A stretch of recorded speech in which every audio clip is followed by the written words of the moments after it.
مدرسہ بیت العلوم کونڈوا پونے اس official channel کو سبسکرائب ضرور کریں۔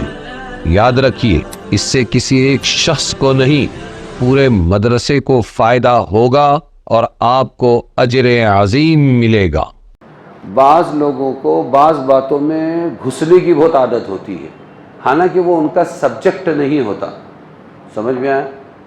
بعض لوگ بولتے ہیں حضرت موسیٰ سے انہوں نے دیکھو ایسی غلطی کر ڈالی کہ اپنی قوم کو چھوڑ دیا تو وہ چلے گئے اللہ کے پاس، تو وہاں جانے کے بعد میں پھر ایسا ہوا کہ پیچھے وہ سامری نے ایک سب سونا وغیرہ جمع کر کے اس کو ڈھال کر کیا بنا دیا، اس کو ایک بچڑا بنا دیا۔ یہ وہاں سے چلا ہے بچڑا، یہودیوں سے ہوتا ہوا اپنے ہندوستان میں آیا ہے یہ۔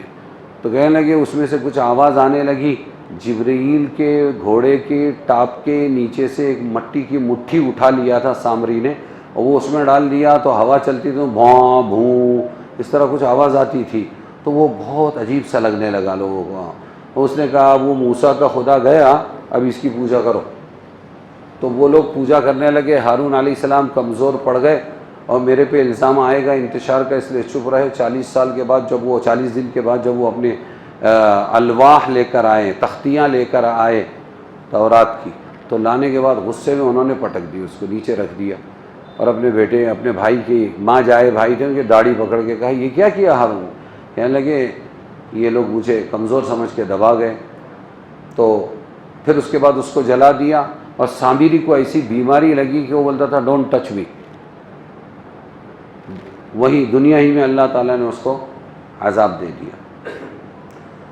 تو اس طرح اللہ تبارک و، تو بعض لوگ زبردستی گھستے، دیکھا اپنی جماعت کو موسیٰ نے چھوڑ کر نہیں جانا چاہیے تھا، او عقل سے پیدل انسان، ذرا یہ سوچو کہ موسیٰ ایک نبی ہے، اور موسیٰ نے جو بھی کیا ہے اللہ کے حکم سے کیا ہے۔ موسیٰ جماعت کو چھوڑ کر خلیفہ نائب بنا کر ہارون کو خود نہیں گئے، اللہ نے بلایا، 30 دن کے لیے بلا کے 40 دن کرائے۔ کس نے کرایا؟ ارے جہاں اللہ آ جاتا ہے اپنے سائڈ میں ہو جاؤ نا، اب اس میں کیڑے نکال رہے ہیں۔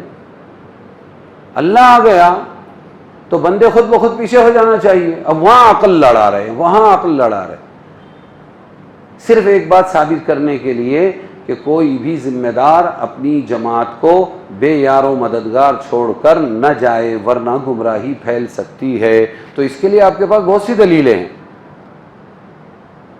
خدائی نظام میں دخل دینے کی کیا ضرورت ہے؟ یہ خدائی نظام ہے، موسیٰ آ جاؤ، یہ خدائی نظام ہے، قوم کو چھوڑ دو اور تمہارے بھائی کو نائب بنا دو۔ اور پھر اس کے بعد سامری، اور سامری کی ساری کارستانی، اور حضرت ہارون علیہ السلام بغیر امیر کے نہیں چھوڑا۔ امام بھی جب نائب ہو سکتا ہے تو امیر بھی نائب ہوتا ہے، حضور کی نمازیں پڑھائیے نائبین نے۔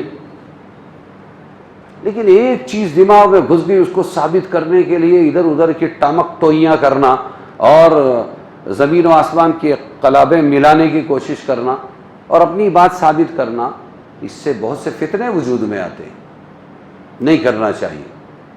مسلمان کو اس پر آنا چاہیے جو موٹا موٹا دین اللہ کے نبی نے بتلا دیا، جو موٹی موٹی حدیثیں اللہ کے نبی نے بتلا دیا، بس وہی امت کے سامنے بیان کرو، اسی میں ہدایت ہے۔